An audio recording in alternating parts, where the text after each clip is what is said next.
Bismillahirrahmanirrahim. Assalamualaikum warahmatullahi wabarakatuh. Alhamdulillah. Alhamdulillahilladzi hadana lihaza wa ma kunna linahtadiya laula an hadana Allah. Asyhadu an la ilaha illallah wahdahu la syarikalah wa asyhadu anna Muhammadan abduhu wa rasuluh.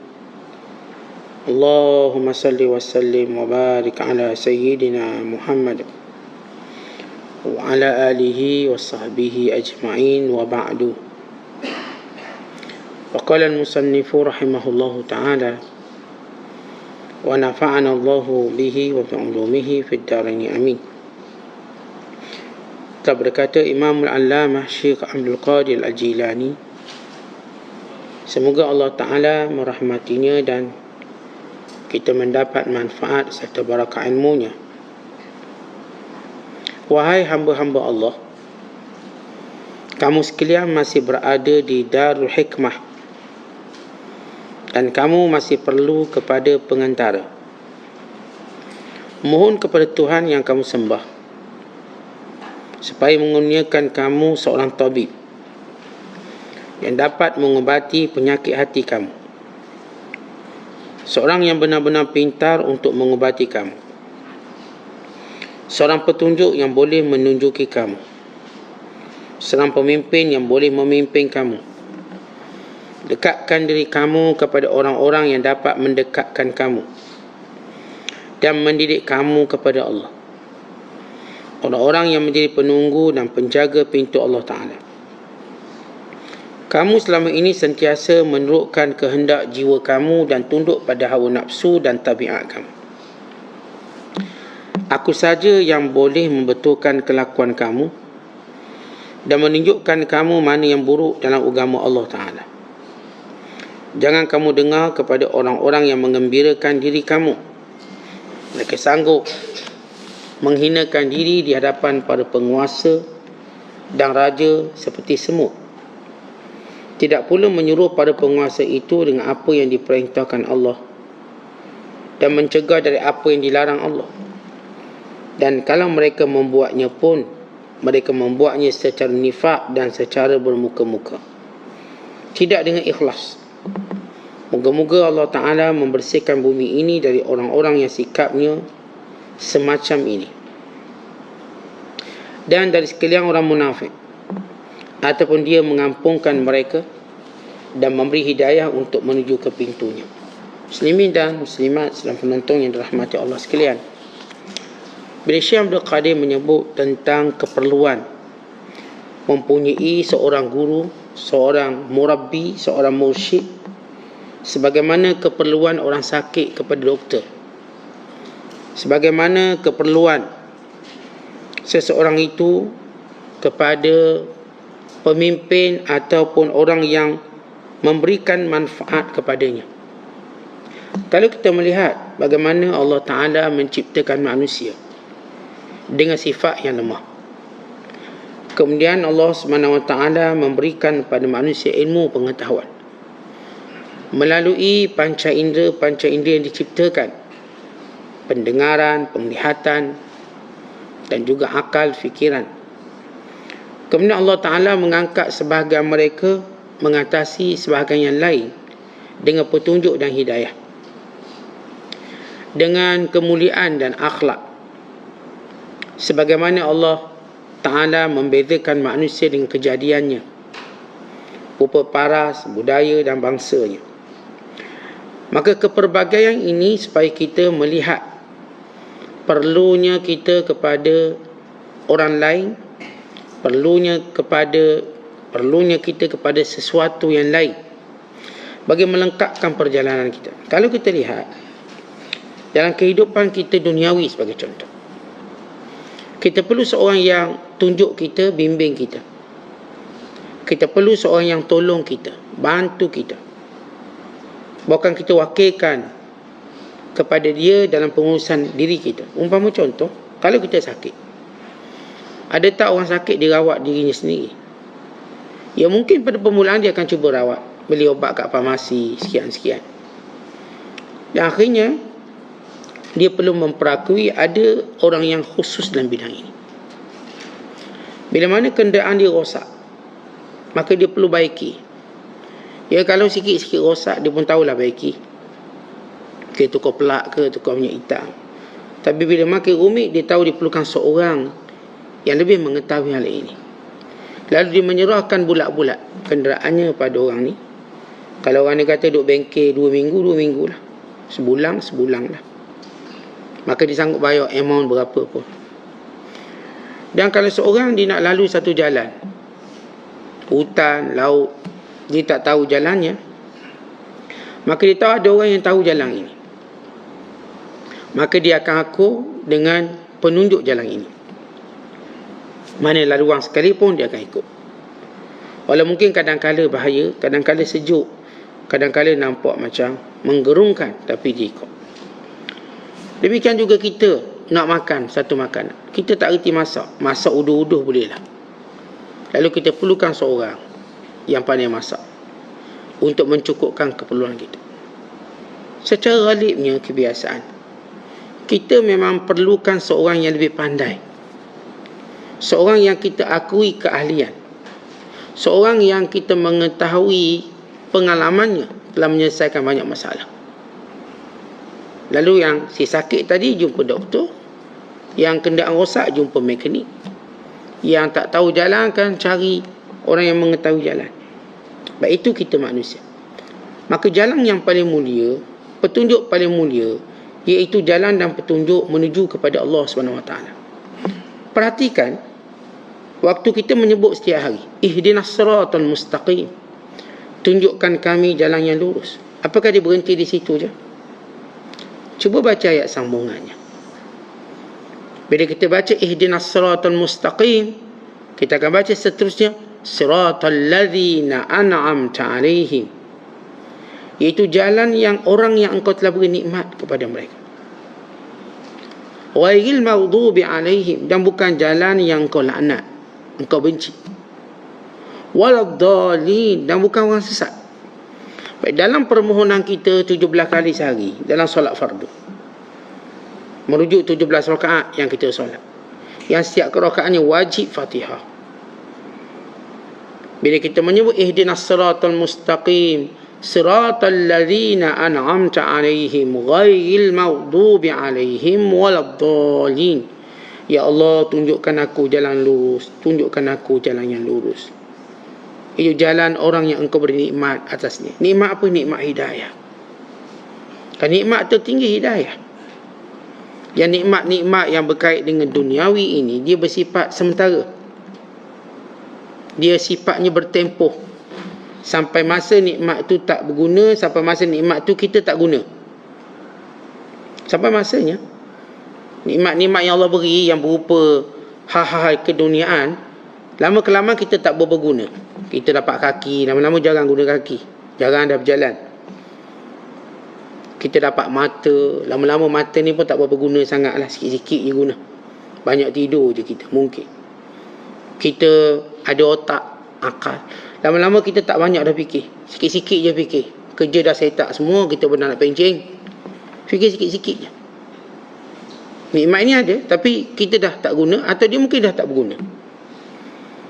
Nikmat pakaian kita banyak, last kali tak banyak dah baju kita pakai, selain itu je kita pakai. Yang lain-lain cuma kenangan je. Kenderaan kita pun sama, last kali punya banyak kenderaan, guna motor je pergi masjid, pergi surau. Nikmat. Tetapi nikmat hidayah kita akan guna berterusan. Makin dekat perjalanan dengan Tuhan, makin terasa nikmat ini. Makin kita akan meninggalkan dunia, nikmat ni akan makin terasa. Kita nampak kesannya, kita nampak kemanisannya, kita dapat rasa kemanisannya. Oleh sebab itu, bila Allah Ta'ala menyebut orang yang Allah beri nikmat itu, yakni orang yang dapat hidayah, nikmat. Dalam surah An-Nisa Allah sebut siapa mereka, untuk kita ikut. Sebab kita dah sebut ihdinas siratal mustaqim, tunjuk jalan lurus. Dan kita juga baca itu jalan yang engkau beri nikmat atas mereka. Siapa mereka? Ulaika alladzina an'ama Allahu alaihim minan nabiyyin was-siddiqin wasyuhada wassalihin wa hasuna ulaika rafiqa. Itu orang-orang yang engkau beri nikmat di kalangan para nabimu, para rasul, dan para siddiqin, yakni orang-orang yang berilmu, yang benar denganmu. Para syuhada, orang yang telah menunjukkan kesetiaan perjuangannya dalam agama. Wassalihin, orang-orang yang telah menunjukkan dengan ketaatannya kepadamu ibadat. Wa hasuna ulaika rafiqa, dan mereka itu sebaik-baik teman dan sahabat. Allah sebut dulu para anbiya, para minan nabiyyin, kerana ini ialah orang yang Allah pilih, yang diberikan wahyu. Kemudian Allah ikuti dengan siddiqin. Siapa siddiqin? Ialah warisin. Warisin yang mewarisi Nabi alaihi wassalatu wassalam, yang mewarisi Nabi Muhammad sallallahu alaihi wasallam secara ilmunya. Ilmu yang bersifat benar dan yakin. Ia bukan ilmu hafazan. Ilmu yang sifat benar dan yakin, yang membawa kita kepada Allah, yang membuka hijab antara kita dengan Allah, yang mendedahkan penyakit-penyakit kita. Ini yang kita nak sebut tentang mursyid, guru, yang ditekankan oleh Syekh Abdul Qadir dalam bicara kita pada pagi ini. Ini siddiqin yang Allah sebut dalam ayat yang lain. Ya ayyuhalladzina amanu taqullaha wa kunu ma'as sadiqin. Wahai orang-orang yang beriman, bertakwalah pada Allah dan hendaklah kamu sentiasa bersama orang yang benar, sadiqin. Yani ilmu yang benar-benar membawa kita bertemu dengan Allah. Bila Allah sebut golongan ketiga, syuhada, orang yang mati syahid. Yani orang yang benar-benar berjuang, bersungguh berjuang untuk agama Allah sehingga sanggup mati. Orang ni kita nak ikut. Bila berjuang agama, berjuang untuk syahid. Bukan berjuang untuk hidup, berjuang untuk mati. Itu menunjukkan keberanian. Dan bila Allah sebut yang keempat, salihin, orang soleh. Siapa soleh? Soleh ialah orang sentiasa memperbaiki dirinya dengan ketaatan pada Allah, dengan ingatan pada Allah, dengan meninggalkan kelalaian, meninggalkan larangan. Ini salihin, orang yang dengan perbuatannya kita dapat contohi. Syuhada, orang yang dengan semangatnya kita dapat contohi. Siddiqin, orang yang dengan ilmunya kita dapat petunjuk. Dan para anbiya, para nabi yang dengan hidayah yang Allah berikan, maka menjadi pegangan kita.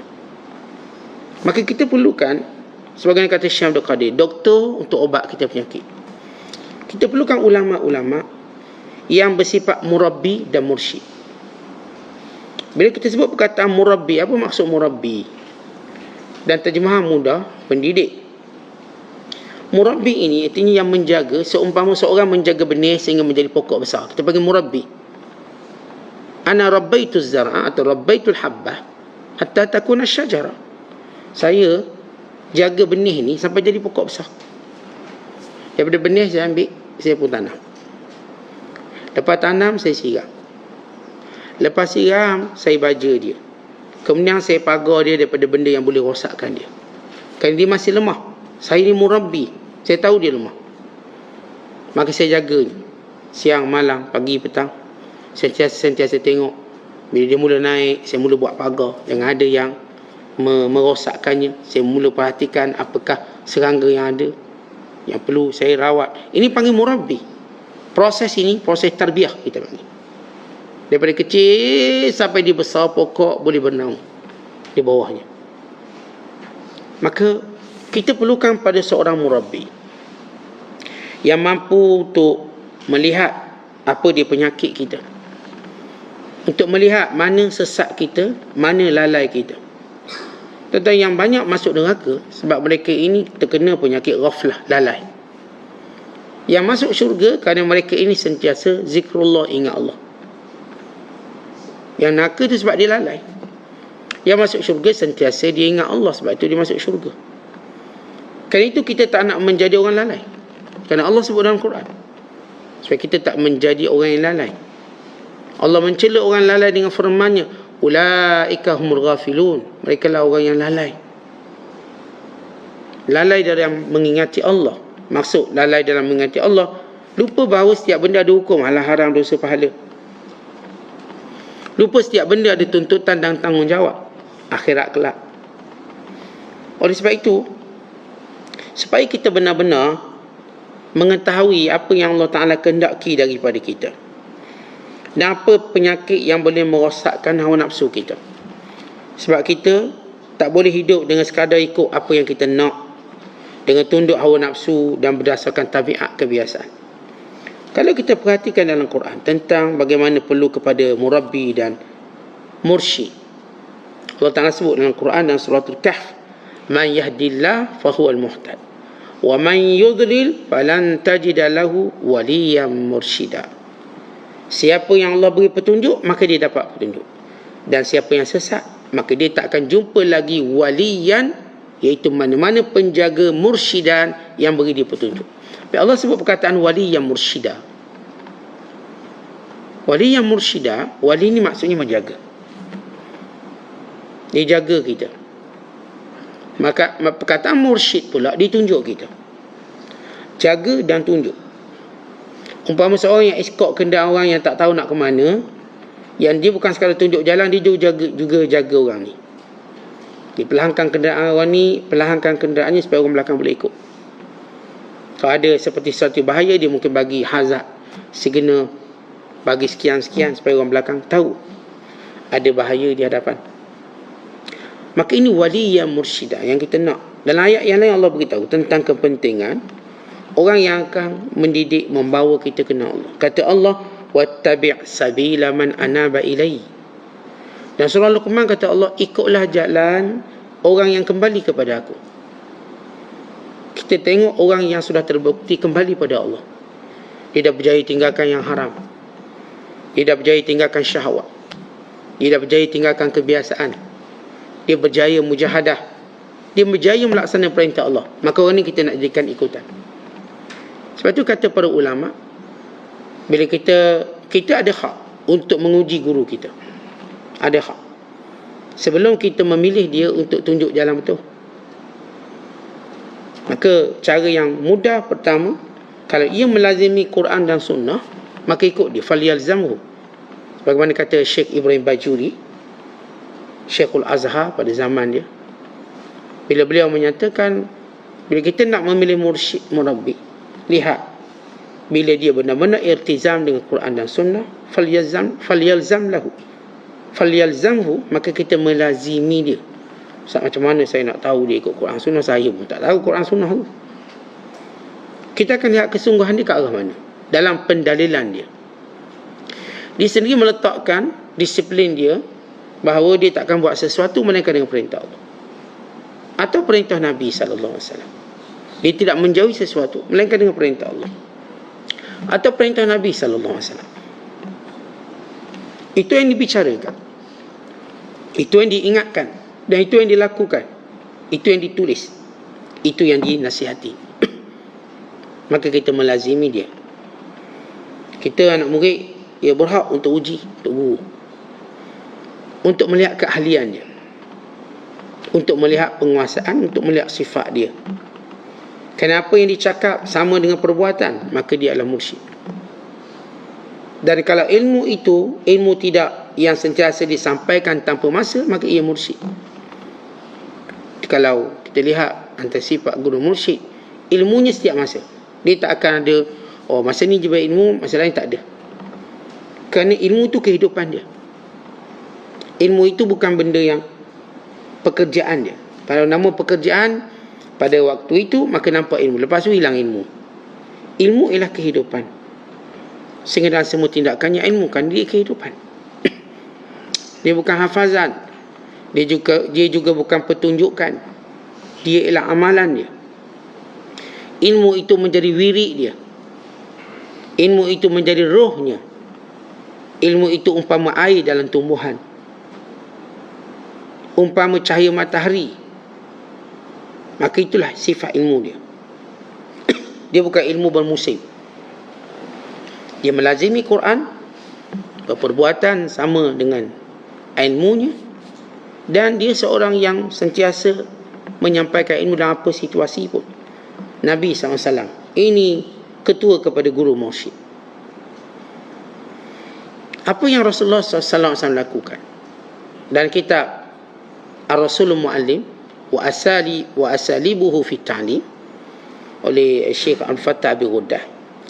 Bagaimana baginda sallallahu alaihi wasallam mengambil semua peluang untuk menyampaikan ilmu di kubur, ketika bersembang, ketika Rasulullah sallallahu alaihi wasallam musafir, ketika Rasulullah dalam perang, ketika Rasulullah SAW makan minum, ketika Nabi SAW berjalan nak pergi satu tempat, terus Nabi bekali dengan ilmu.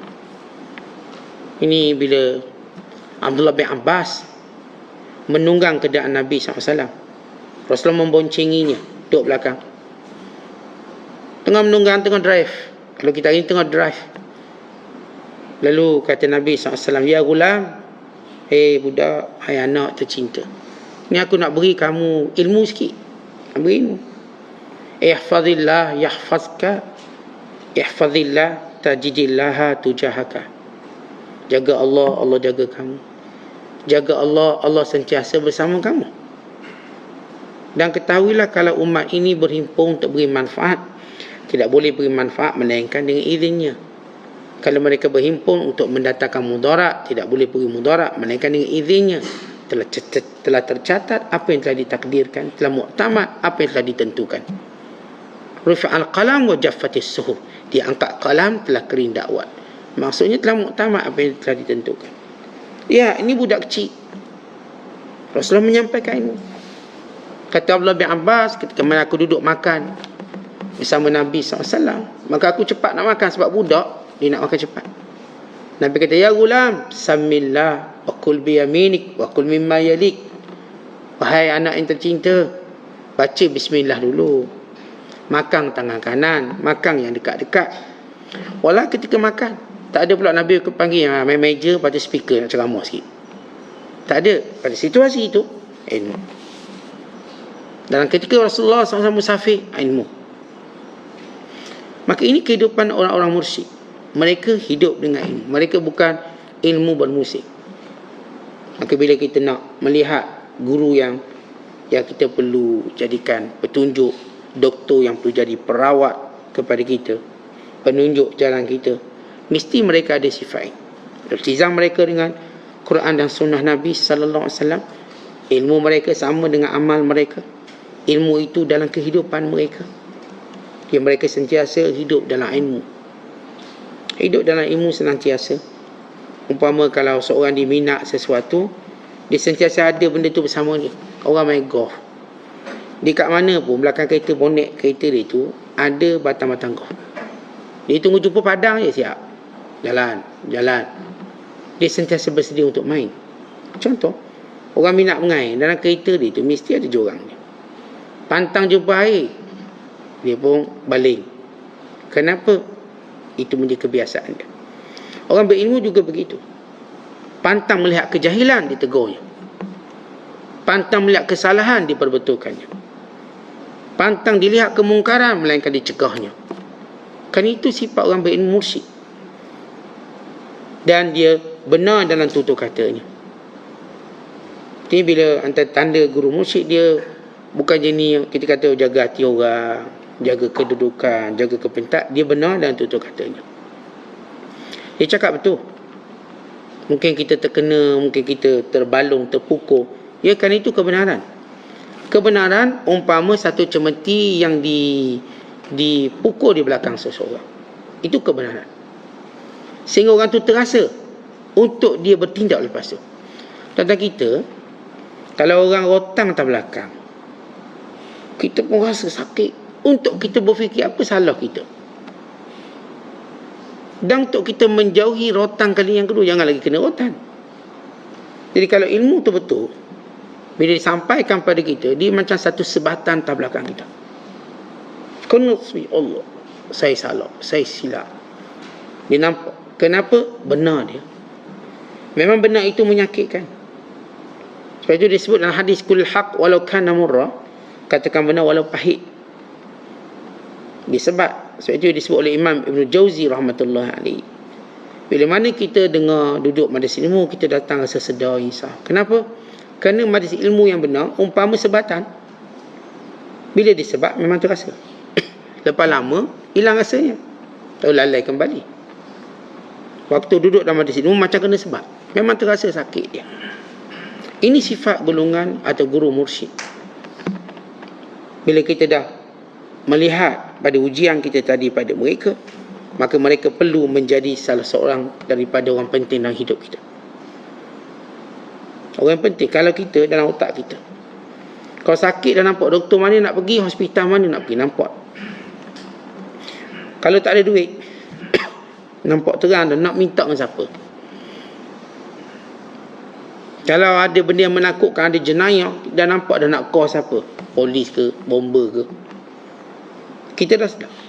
Sama juga dalam kehidupan beragama. Bahawa bila kita nampak kita jauh dari Allah, kita tahu siapa perlu bimbing kita. Bila kita tak rasa dosa tu dosa, perlu tahu siapa yang boleh kembali mengajar pada kita. Bila kemungkaran tak rasa kemungkaran, bila kejauhan tak rasa jauh, bila lalai tak rasa lalai, maka kita tahu kita perlu diobati. Tuan-tuan, kita kalau hilang deria rasa, apa tuan-tuan buat? Lidah tak rasa apa, makan semuanya pahit. Saya kena rawat. Ni hidung ni tak bau. Bila hidung tak bau, Allah. Padahal bukan teruk sangat pun, cuma tak bau. Kita dah bimbang kenapa tak bau, makan tak bau ni. Siap benda yang hilang rasa, kita akan cepat rawat. Tapi hati kita dah hilang rasa takut pada Allah, dah hilang rasa rindu pada Allah, dah hilang rasa gerung pada Allah, dah hilang rasa nak dekat dengan Allah. Mana hati kita sakit. Sebagaimana lidah kita, sebagaimana hidung kita, sebagaimana mata kita. Mata ni rabung dah tak nampak, kadang sebelah je nampak. Kita akan rawat berapa pun harga dia. Ni hati kita dah tak nampak Allah, dah tak nampak perjalanan hidup akan berakhir dengan kematian, bertemu dengan Tuhan. Sebab kerja atau hati kita, dia mesti ada fungsi betul dia. Fungsi betulnya kata ulama ialah dia mesti merindui pertemuan dengan Allah. Mesti ada. Tak ada, dia kena rawat. Itu berpenyakit. Hati tak pernah rindu jumpa Allah, berpenyakit. Hati ini mesti rindu jumpa Allah. Dan hati ini mesti sifat dia takut pada Allah. Hati tak pernah takut Allah, maka hati ini berpenyakit. Hati ini mesti hati yang sentiasa ingat Allah. Tapi kalau hati ini selalu lupa Allah, maka hati ini berpenyakit. Hati ini ialah hati yang sentiasa membesarkan syiar Allah. Kita kan bila lihat sesuatu hal dunia kan kita teruja. Tengok rumah besar, itu besar rumah. Tengok kereta memang, comel kereta. Tengok sekian semua kita duk wow semua hebat. Tapi hati kita bila melihat kebesaran Allah, takkah kita melihat subhanallah, maha suci Allah dengan segala yang Allah Ta'ala ciptakan, dengan segala yang Allah Subhanahu Wa Ta'ala adakan. Tidakkah kita melihat betapa indahnya dunia yang Allah ciptakan? Tidakkah kita melihat betapa hebatnya nikmat yang Allah berikan pada kita manusia, sehingga kita sentiasa dalam hati kita membesarkan Allah, membesarkan nikmat-nikmat Allah Subhanahu Wa Ta'ala. Maka kita sebut tadi hati yang tak rindu jumpa Allah, hati yang tak takut Allah, tak rasa takut, hati yang tidak ingat Allah, hati yang tidak merasa kebesaran Allah dengan segala kejadian ciptaannya, maka hati ini berpenyakit. Sebab itu kerja para ulama, para murabbi yang kita nak cari, dia nak bawa kita sampai ke satu titik mencintai Allah. Bila kita sudah mencintai Allah, kita dah sampai kepada perjalanan kita, dah cinta Allah. Kalau manusia bila datang rasa cinta, maka akan datang waktu perkahwinannya. Kalau kita cinta orang, maka kita akan tunggu satu benda, perkahwinan kita. Bila kita cinta Allah, kita akan tunggu satu benda, pertemuan kita dengan Allah, bertemu dengan Allah dalam syurga. Kat dunia ini, kalau tak ada rasa cinta pada Allah, maka mana mungkin untuk kita mendapat nikmat ini? Kalau saya katakan, kalau orang tak cinta, mana mungkin dia nak kahwin? Ni ramai orang 30-40 tahun tak kahwin sebab dia belum ada cinta. Belum ada cinta. Ramai perempuan, tapi cinta tak ada. Maka dia tak akan kahwin. Dia tak akan, dia tu sibuk dengan kerja dia sekian-sekian. Sampai datang cintanya, dia akan kahwin. Kata orang, bila tak sampai cinta pada Allah, maka dia akan lalai ingat Allah. Dia akan lupa untuk menyebut nama Allah SWT. Tadi kita sebut, yang masuk neraka ramai itu, yang lalai. Yang masuk syurga ramai itu ialah yang ingat Allah. Ingat Allah ini hanya terhasil pada orang yang cinta Allah. Kata orang, kita cinta, bolehlah kita ingat nama dia. Bolehlah kita sentiasa bertasbih pada mulut dan hati kita. Maka cinta pada Allah, takut pada Allah, ingat pada Allah, ini rawatan yang perlu kita lakukan pada hati kita. Maka jalan paling mudah untuk kita tahu, kita tak boleh buat sendiri. Kita perlukan ada seorang guru, mursyid. Yang Allah sebut dalam Quran, ulaikal ladzina hadallah fabihudahu muqtadih. Mereka lah orang-orang yang telah Allah berikan petunjuk. Maka dengan petunjuk yang Allah beri pada mereka, kamu kena ikut dia. Dan ini yang disebut oleh Allah, wa ja'alna minhum a'immatan yahduna bi amrina lamma sabaru wa kanu bi ayatina yuqin. Dan kami jadikan di kalangan mereka itu pemimpin-pemimpin untuk kamu ikuti. Dek, kerana mereka sabar dalam mentaati perintah Allah dan yakin pada ayat-ayat Allah. Jadi kita perlu kepada guru ini untuk melihat, merawat penyakit hati kita. Dan ini yang disebut oleh Allah Subhanahu Wa Taala, ya ayyuhalladzina amanu taqullah wa kunu ma'as-shadiqin. Wahai orang beriman, bertakwa pada Allah, buat perintah, tinggalkan larangan. Cukup ke? Belum. Hendaklah kamu bersama dengan as-shadiqin, orang yang benar. Yang ni guru, yang mursyid. Kena duduk dengan dia supaya kita tahu dalam tindakan kita tidak mengikuti 4 perkara. Yang pertama, kita tak ikut syaitan. Sebab bila Allah sebut dalam Quran, wala tattabi'u khutuwatis syaitan, jangan kamu ikut jejak langkah syaitan. Apakah kita tahu apa jejak langkah syaitan? Bila Allah sebut dalam Quran dalam banyak ayat, Allah sentiasa sebut wala tattabi'u khutuwatis syaitan, jangan ikut syaitan, jangan ikut jejak langkah syaitan. Jangan berkawan dengan syaitan, jangan mendekati syaitan. Bahkan Allah Ta'ala menyebut tentang tipu daya syaitan yang banyak. Jadi, apa dia jalan-jalan, apa dia khutuwat, langkah-langkah syaitan. Sebab satu-satunya makhluk yang terus membenci kita dengan kebencian sebenar ialah syaitan. Bila kita berhadapan dengan haters, yang paling dahsyat dalam kehidupan manusia, syaitan, yang tak akan biarkan kita, hatta detik kematian pun dia tak akan biarkan kita. Tetapi hater-hater yang bersifat manusia ni, sekejap je dia benci kita. Dia benci kita kerana sebab kita glamour, benci. Sebab kita kaya, lepas kita dah tak ada, habis. Dia bermusing. Tapi syaitan ni, dia benci kita untuk kita bersama dengan dia dalam neraka. Dia nak bersama dalam neraka. Haters dunia ni, nama manusia, dia nak rosakkan dunia kita je, tak apa. Tapi haters yang namanya syaitan, dia nak rosakkan akhirat kita. Itu musibahnya. Maka siapa yang tahu khutuwatis syaitan? Maka para alim ulama. Kerana itu kita perlukan guru. Satu. Yang kedua, kerana kita tidak mau ikut hawa nafsu kita. Baik, macam mana kita nak tahu hawa nafsu kita, nak kontrol hawa nafsu kita? Kita nak kontrol kejahatan hawa nafsu kita yang disebut oleh Allah, innan nafsa la'ammaratun bisu' illa ma rahima rabbi. Sesungguhnya diri itu, nafsu itu sentiasa menyuruh perkara kejahatan, melainkan orang yang Allah rahmati, melindungi dia. Wa amma man khafa maqama rabbih wa nahan nafsa 'anil hawa fa innal jannata hiyal ma'wa. Adapun orang yang takut pada Tuhannya dan menahan hawa nafsunya, maka baginya syurga tempat tinggalnya. Baik tuan-tuan, macam mana kita nak lawan nafsu? Apa itu nafsu? Apa akibat ikut hawa nafsu?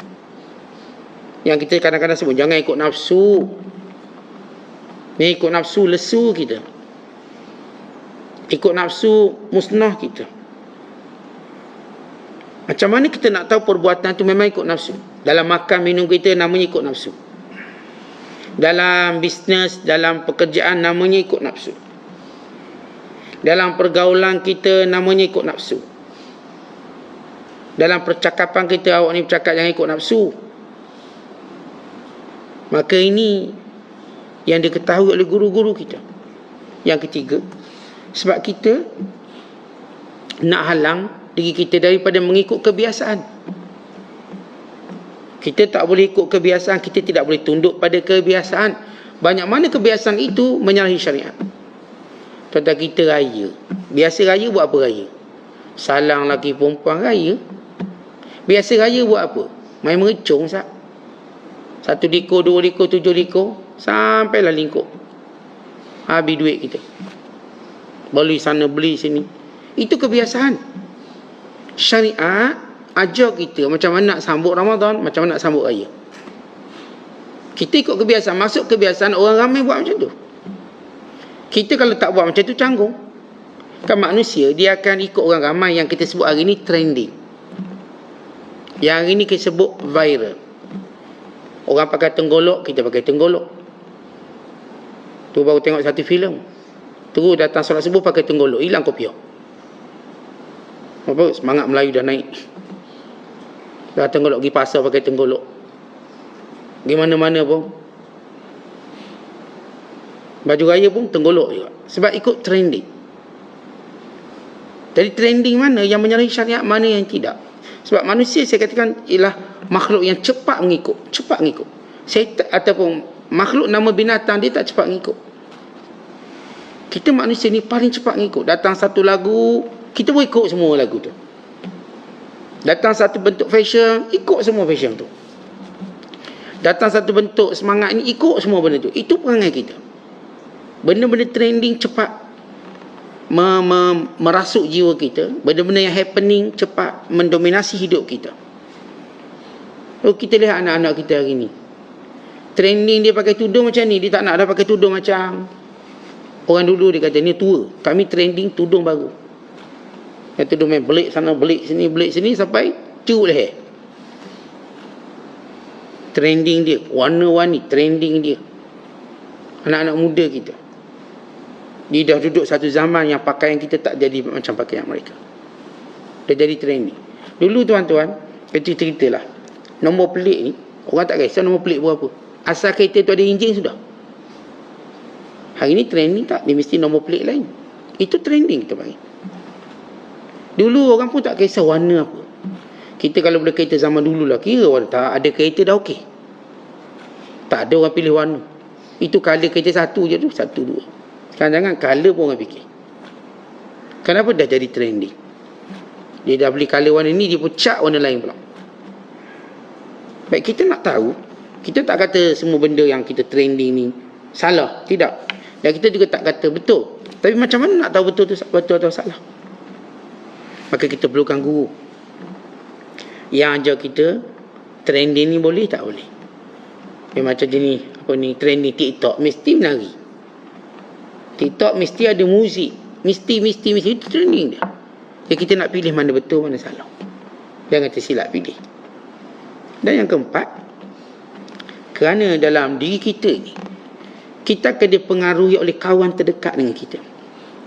Bahasa mudah, manusia. Kita akan ikut orang dekat dengan kita. Bila baginda sallallahu alaihi wasallam menyatakan, al-mar'u ala dini khalilihi falyanzur man yukhalil. Setiap orang ikut agama kawan dia, maka tengok siapa kawan dia. Baik, kita hidup ni kalau tak berkawan, kita tak akan rasa gembira. Walau duit banyak, tak ada kawan, tak ada nilai. Sebab itu orang macam mana pun dia cari kawan. Terutama kawan yang satu mazhab dengan dia lah. Benda yang dia suka, kawan dia suka. Kawan-kawan yang tahu serasi dengan jiwanya. Baik, kawan-kawan ni juga bahaya. Kita perlu pilih kawan yang baik. Macam mana nak tahu kawan baik tak baik? Bukan sekadar kita cuma nilai kawan baik tadi sebab dia ikut je saya cakap apa. Bukan. Bukan kawan yang baik tadi sebab dia selalu belanja saya makan. Bukan. Itu bukan ciri-ciri yang utamanya. Itu ciri-ciri biasa. Apa ciri-ciri utama kawan kita? Sehingga dia tak akan bermusuh dengan kita akhirat kelak. Yang disebut oleh Allah, dan Allah ingatkan kita selalu penyesalan manusia. Ya wailata laitani lam attakhidh fulanan khalila. Aduh celakanya kalau aku dahulu kat dunia tak kawan dengan dia. Ya, Allah sebut tentang peranan kawan yang sesatkan orang. Laqad adallani 'anil dzikri ba'da iza'ani. Dia telah sesatkan aku sesudah datang petunjuk kepada aku. Kawan, kadang-kadang tuan-tuan, bila kita nak taubat, memang sungguh dah taubat, kawan kita biar dululah. Aku pun nak taubat juga man. Tunggu kita sama-sama pencing. Tak lama tahun depan dah pencing. Sama-sama taubat kita ke masjid. Akhirnya dua-dua tak buat. Kawan, itu cerita Haman dengan Firaun. Firaun dikatakan hampir tidak beriman. Tapi Haman kata jangan. Kamu dah raja nak ikut Bani Israel, kita dah gini. Firaun pun tak jadi. Kerana Haman kawan rapat dia, penasihat dan kawan dia. Sehingga Allah sebut nama Haman. Kata orang-orang jahat, kalau jahat betul, maka Allah sebut nama dalam Quran. Allah sebut nama raja jahat Firaun. Allah sebut orang kaya paling jahat Qarun. Allah sebut kawan paling jahat sekali Haman. Yang Allah sebut beberapa kali dalam Quran. Inna fir'auna wa hamana wa junudahuma kanu khati'in. Sesungguhnya Fir'aun dan Haman dan tentera keduanya dengan mengejar Nabi Musa AS. Baik, bila sebut Haman, nama yang kalau kita baca jauh ni menteri Fir'aun, tapi dia kawan namanya. Sebab dia ikut cakap Haman, tindakan Haman, semua yang Haman cakap, ya. Apa pun mana Haman datang. Haman beri nasihat. Maka sebab tu kita perlukan guru nak kenal, biar guru ni menjadi filter kawan mana yang betul. Yang kawan kita katakan takkan musuh akhirat kelak. Walaupun kita sayang dia, tapi kadang-kadang kita kena tinggalkan. Walau kita tak suka dia, kadang-kadang kita kena lazimkan. Dia memang kawan kita, saya tak suka dia, tapi dia membantu agama. Walaupun kamu tak suka, dia bantu agama. Yang ni kamu suka, tapi dia menjauhkan dari agama. Dah kita dah biasa dengan kawan ni, yalah, tapi kawan ni membahayakan. Itu bila seorang lelaki nak taubat, maka para ulama menasihati yang pertama ialah tinggalkan kawan dia. Tinggalkan kawan. Anggap kamu bersendirian sekarang. Tapi kalau rasa komitmen tu pada kawan ada habis. Kadang-kadang kita dah tinggal lama kawan. Kawan pun ajak sekali, jom camping sekali, camping. Kita ingat, oh tak apalah, sekali je kita pun pergi. Lalu kita pun dibawa pada arus kesesatan dulu. Tuan-tuan, merosakkan lebih mudah daripada memperbaiki. Rumah kita nak bina 6 bulan, nak rosak 2 hari je. Barangkali sekali dengan pukulan ribut habis. Iman kita nak bina makan masa. Nak roboh sama sedas sehari je. Macam saya katakan, kalau rumah ni kita nak bina 6 bulan, 7 bulan. Kadang-kadang kita nak buat dapur je. Dapur 2 tahun siap nak buat. Tak siap-siap nak buat dapur. Lamanya nak buat ni. Nak rosak sekejap je. Kadang-kadang kita nak buat ni tempat jemur kain je. 4 bulan tak siap-siap. Susahnya nak bina tu. Tapi kalau nak roboh sekejap je. Anytime. Datang sekali ribut kekufuran, ribut maksiat, ribut syahwat, untuk habis. Bina imam lama ni 14 tahun kuliah, 20 tahun kuliah, bukan sekejap. 20 tahun mujahadah, tapi nak rosak sekejap. Datang ribut syahwat, habis. Sapu bersih, tak tinggal apa-apa. Seolah-olah di situ tidak pernah ada binaannya. Seolah di situ tidak pernah ada imannya. Bayangkan. Sebab itu keputusan nekat perlu untuk jaga agama. Yang saya katakan, kita kalau silap boleh kawan, dia tunggu hari je, tunggu masa untuk roboh balik agama kita. Sebab itu antara mujahadah kita dalam dekat dengan Allah, meninggal kawan, melazimi guru.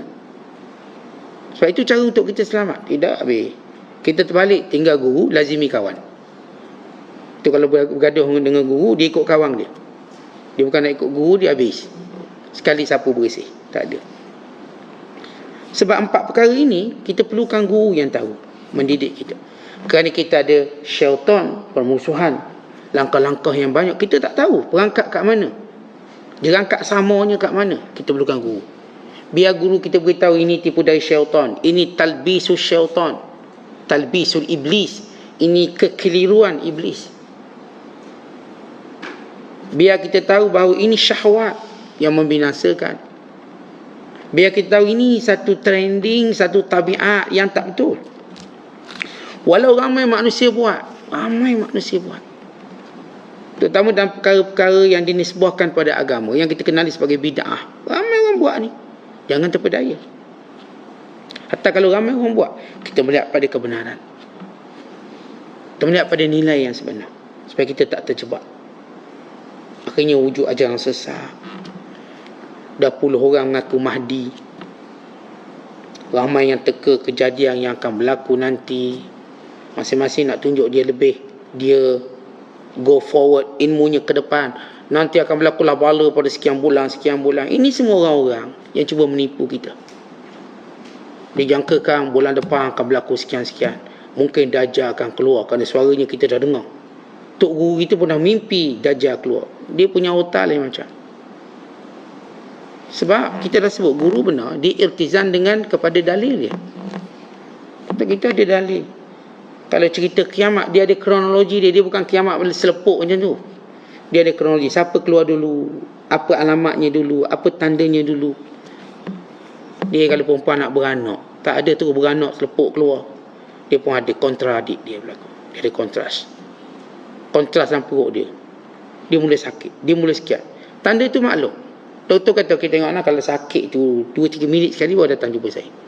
Kalau sakit tu 2 hari sekali jangan jumpa lagi. Tu tak, belum nak beranak lagi. 2 hari sakit sekali, 2 hari sakit sekali. Itu biasa. Ni kalau sakit lagi 2 minit, tu tak lama. Itu boleh tengok jalan, buka berapa 3 cm, lambat lagi ni boleh balik. Balik dulu, boleh pergi minum kopi dulu, makan dulu, semua rehat. Buka 5 cm, pun ni boleh balik lagi ni. Okey, ni doktor 7 cm, ni boleh lah rehat kejap. Dia pun dia ada tanda dia. Okey, dah keluar air mentubang, dah keluar, tanda kat lah tu. Jom, anak. Kiamat pun sama. Kiamat ni benda besar, dia tak datang selepuk. Ni akan keluar Dajjal, nak keluar Dajjal pun. Imam Mahdi belum keluar. Nak keluar Imam Mahdi apa, perang belum berlaku. Tetapi bila cerita kiamat, hadis Nabi SAW berkata, bermula kiamat, tanda-tanda besar, bila berlaku satu peperangan besar, umat Islam orang kafir. Lagi mana belum berlaku perang tadi, tak akan berlaku tanda-tanda kiamat berikut. Tak akan sahih Imam Mahdi, tak akan. Tapi bila dah berlaku perang besar Islam, orang kafir. Maka di situ kita menghitung dan membilang hari untuk melihat tanda-tandanya keluar satu persatu. So, lagi mana belum berlaku, dia bukan tanda kiamat. Yang dimaksudkan kebimbangan dia. Tapi ada orang dah teka ni, Dajjal dah keluar, dah bunyi jerit, bunyi suara. Tulis dalam TikTok ni, suara Dajjal dah jerit lah. Cepat dia analisis suara Dajjal. Ni Dajjal sudah dilahirkan, budak mata satu. Dia ambil mana tahu Dajjal mata satu? Dajjal tu mata dua, cuma fungsinya satu. Tapi dia punya analogi ilmu sesat dia, Dajjal tu mata satu tengah-tengah. Okey, dah lahir dah bayi Dajjal, dah nak kiamat dah kita. Kalau lahir bayi Dajjal, kita kenyek je. Kalau betul bayi tu memang Dajjal tu, kita kenyek dia. Dajjal dia tak lahirkan dengan cara itu. Dia keluar dengan keadaan sifat dia yang besar. Kalau lahir macam tu, kita senang, kita terus tangkap budak Dajjal ni. Tu ISA kan dia. Tu sekian, selamat kita dari Dajjal. Tak payah baca surah Al-Kahfi. Tapi yang realiti Dajjal tidak begitu. Ni sebab tu saya katakan perlu iltizam dengan guru yang benar-benar tahu ilmu ni. Jangan kita ditakut-takutkan pada orang yang tak punya ilmu ini. Akhirnya dia pun takutkan kita. Kalau Ya'juj Ma'juj pun dah nak keluar, Ya'juj Ma'juj nak keluar macam mana? Ikut gelerang lah. Beratur. Kalau dia keluar pun dia kena masuk balik, belum masanya. Saat dah keluar kita suruh dia masuk balik. Masuk. Belum lagi ni. Ni Dajjal pun dah keluar, belum masanya. Masuk balik, pergi pulau balik. Kita ikat balik.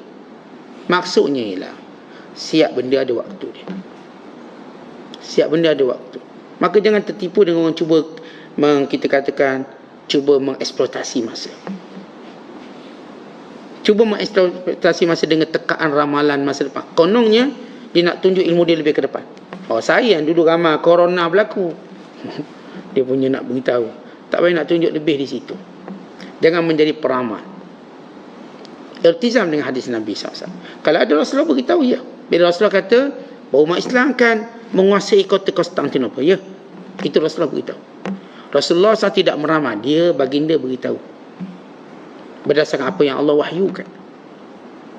Tapi saya cerita tentang orang-orang yang bila dia mendakwa sekian, dia mula menggunakan ilmu kedepannya kononnya untuk menuduh orang lain. Ni saya dah scan, orang ni ilmu tak betul, saya dah scan, main scan je dia. Dia tak tahu orang pun scan dia.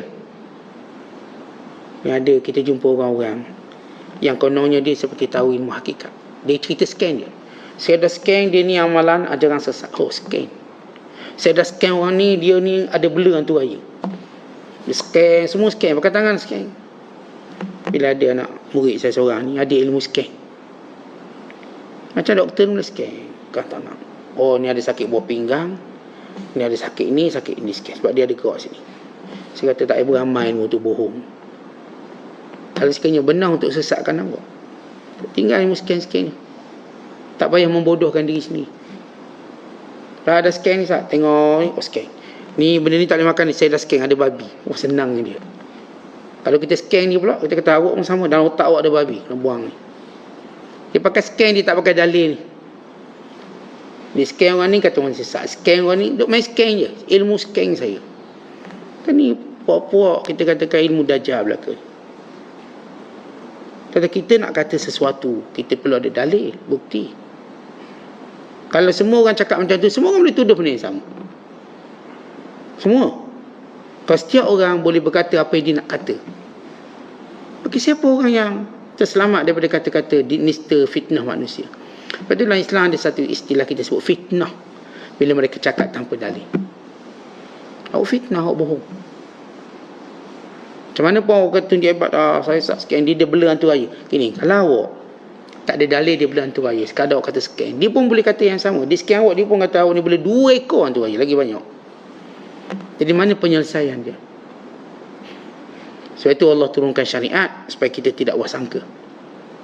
Syariat memberi maksud setiap benda tu kena ada dalilnya. Kalau tidak, saya katakan semua orang tuduh orang ni. Yang ni kata bela pelisik, yang ni bela jin. Hanya kata sebab saya dah scan dia bela pelisik. Sebab tu tengok dia nampak semangat macam lain macam sebab bela pelisik. Sebab tu dia bisnes tu bagus sebab dia bela jin. Yang tu bisnes tak slow sebab kena jin dia tu lah. Jadi lihat fitnah-fitnah, golongan-golongan yang menggunakan ilmu khurafat ini. Sebab itu kita perlukan guru yang mursyid. Kerana guru yang mursyid ini menyekat kelompok-kelompok yang berangan-angan untuk mereka dimuliakan tanpa ilmu. Hanya cuba nak tunjuk berapa keistimewaan tertentu. Sebab itu siapa pun hari ni kalau dia dakwa-dakwa tanya saya, siapa guru awak? Satu, apa dalil awak? Hatta kenapa Allah jadikan ulama' ni ramai? Untuk balancing mereka. Untuk balancing, untuk adanya satu keseimbangan. Kadang-kadang yang ni sebut secara lupa dan lalai, maka datang orang yang membetulkan dia.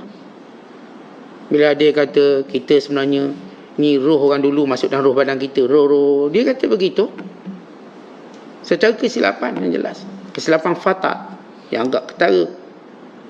Maka datang ulama lain betulkan, tak betul cakap macam ni awak tengah pening ke apa ni, maka dibetulkan. Orang awam dah terpengaruh dah ni. Oh, dah backup gila-gila dah. Tak, ulama kata tak betul ni awak cakap balik, awak tarik balik cakapan awak tu. Cakapan awak tu salah. Dan sebab tu perlu ada keseimbangan pada alim ulama. Kan tu saya kata kita orang awam ni, lagilah kita perlukan ulama. Yang bila Nabi SAW menyatakan innamal ulama warathatul anbiya, ulama waris Nabi. Al ulama humul warithun. Ulama mereka lah pewaris. Maka pewaris dia mewarisi mauruth. Maksudnya para Nabi. Allah letakkan para ulama yang sebenar pada makam para Rasul dalam menyampaikan, dalam menegur dan menasihati. Kalau Rasulullah hidup, kita berada pada zaman Nabi SAW, wajib kita ikut baginda SAW. Dan Rasulullah sudah wafat. Maka Nabi tinggalkan warisannya pada ulama. Yang benar percakapannya, yang ada syarat-syaratnya, maka orang ni pula kita kena ikut. Untuk apa? Saya katakan tadi, kerana 4 benda yang ada dalam diri kita. Kecenderungan kita ikut syaitan, kecenderungan kita ikut hawa nafsu, kecenderungan kita untuk trending, untuk tengok yang jadi tabiat kebiasaan manusia, dan kecenderungan kita pada kawan kita. Kerana kawan membentuk sebahagian besar agama kita. Maka biar kita ubah. Kerana itu orang paling bertuah bila dia berkawan dengan para ulama. Dia kawan ulama.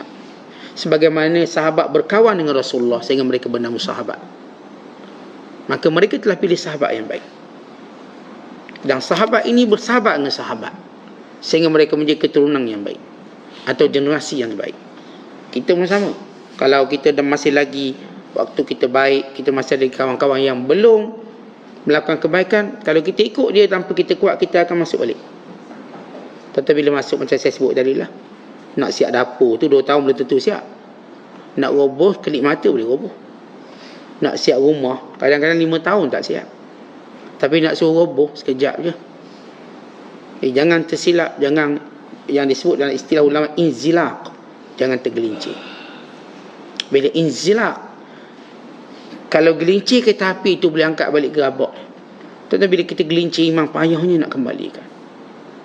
Sebab dia bersama dengan syahwat orang tu sendiri pula nampak dia tak salah pun. Dulu waktu dia mula nak dekat dengan Allah, dia rasa banyak salah dia. Tapi waktu dia mula nak jauh dengan Allah, dia mula rasa dia tak ada salah apa-apa.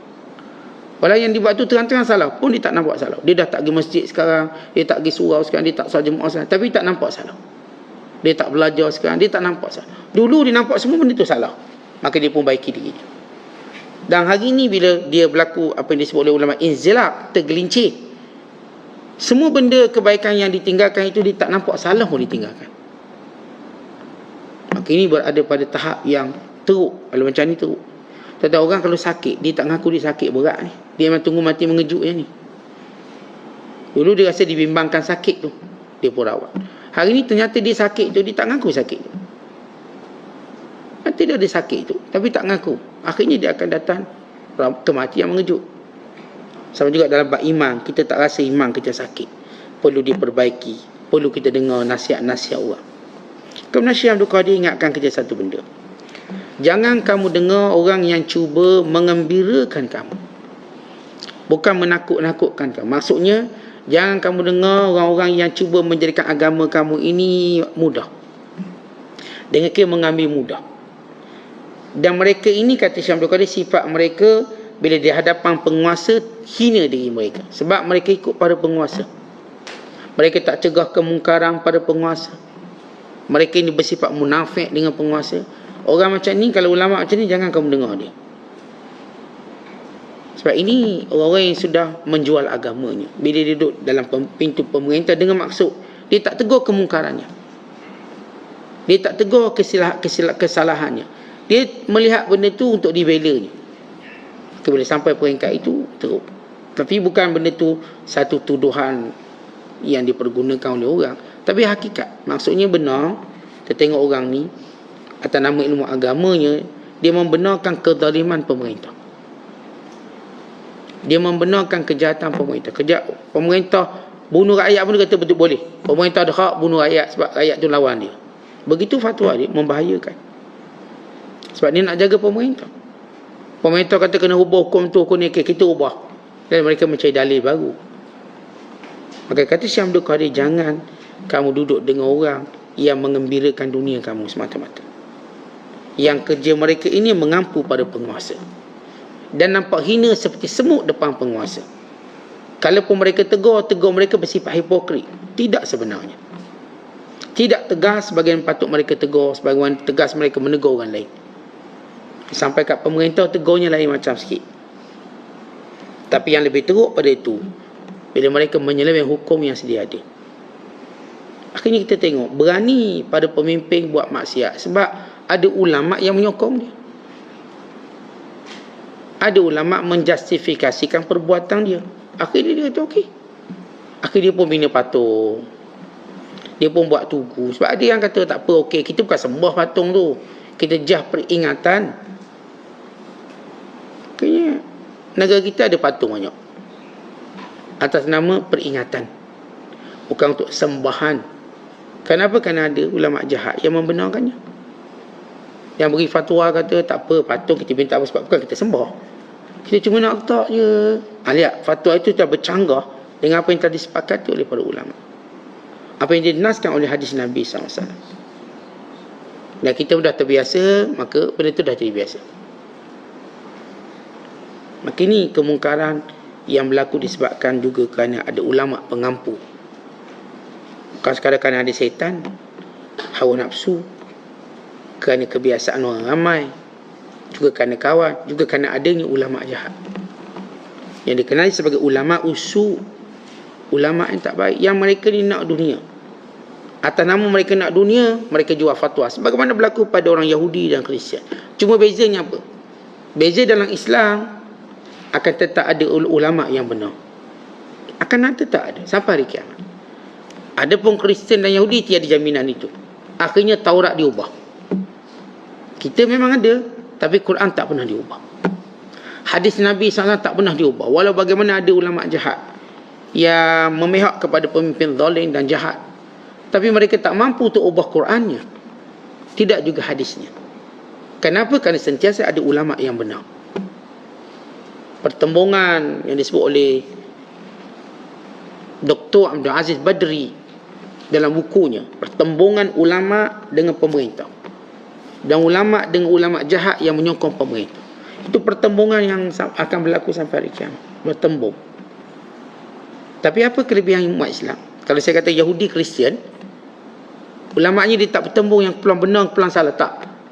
Akhirnya semua bersepakat untuk buat salah, lalu terubahlah Taurat dan Injil. Tapi dalam Islam tidak. Kalau ada ulama jahat yang menggunakan segala ilmu memenangkan pemerintah zalim, misalnya, Quran tetap tidak boleh diubah, hadis Nabi tetap tidak boleh diubah. Demikian pemeliharaan itu datang dengan sebab tetap ada ulama yang disebut mukhlisin, yang ikhlas pada Allah, yang mereka ini yang disebut oleh Allah, la yakhafuna laumata laim, tak pernah takut pada pencela, tak pernah takut. Bergerak, la yadurruhum man khalafahum hatta ya'ti amrullah. Mereka ini tidak memberi mudarat siapa pun lawan mereka sehingga datang ketentuan Allah yang hari kiamat. Jadi disebut kelompok ad-du'atu ala abwabi jahannam, penyeru-penyeru pada pintu neraka jahanam. Jadi ini benda yang kenapa kita perlukan guru yang mursyid, supaya kita dapat menangani keperluan utama kita dalam menjaga agama kita. Sebagaimana kita perlukan seorang doktor yang merawat penyakit kita. Apatah lagi kita ada kemampuan, maka kita mungkin lantik, inilah doktor peribadi saya untuk menangani semua penyakit-penyakit saya, hatta simptom yang ada, hatta menjadi benteng kepada penyakit yang mungkin mendekati saya. Maka demikian kita perlukan guru mursyid, bukan sekadar membaiki hati kita yang kotor, bukan benteng kepada penyakit lain yang mungkin datang, dan petunjuk kepada kejahilan kita, dan juga membimbing kita sampai mana? Sampai kita datang cinta bertemu Allah. Kerana sifat ulama yang mursyid tadi, dia akan bawa kita sampai terbuka hijab, and then sampai kita rasa cinta pada Allah, maka orang ni dah sampai. Kalau orang tu dah cinta pada Allah, dia dah sampai. Dia cuma tunggu hari perkahwinannya, dia cuma menunggu hari pertemuannya dengan Allah. Kerana cintanya sudah tak mampu diatasi oleh sesiapa. Tetapi Allah beri cinta, macam saya katakan, waktu Allah berikan kita pada cinta makhluk, tak ada orang boleh halang kita.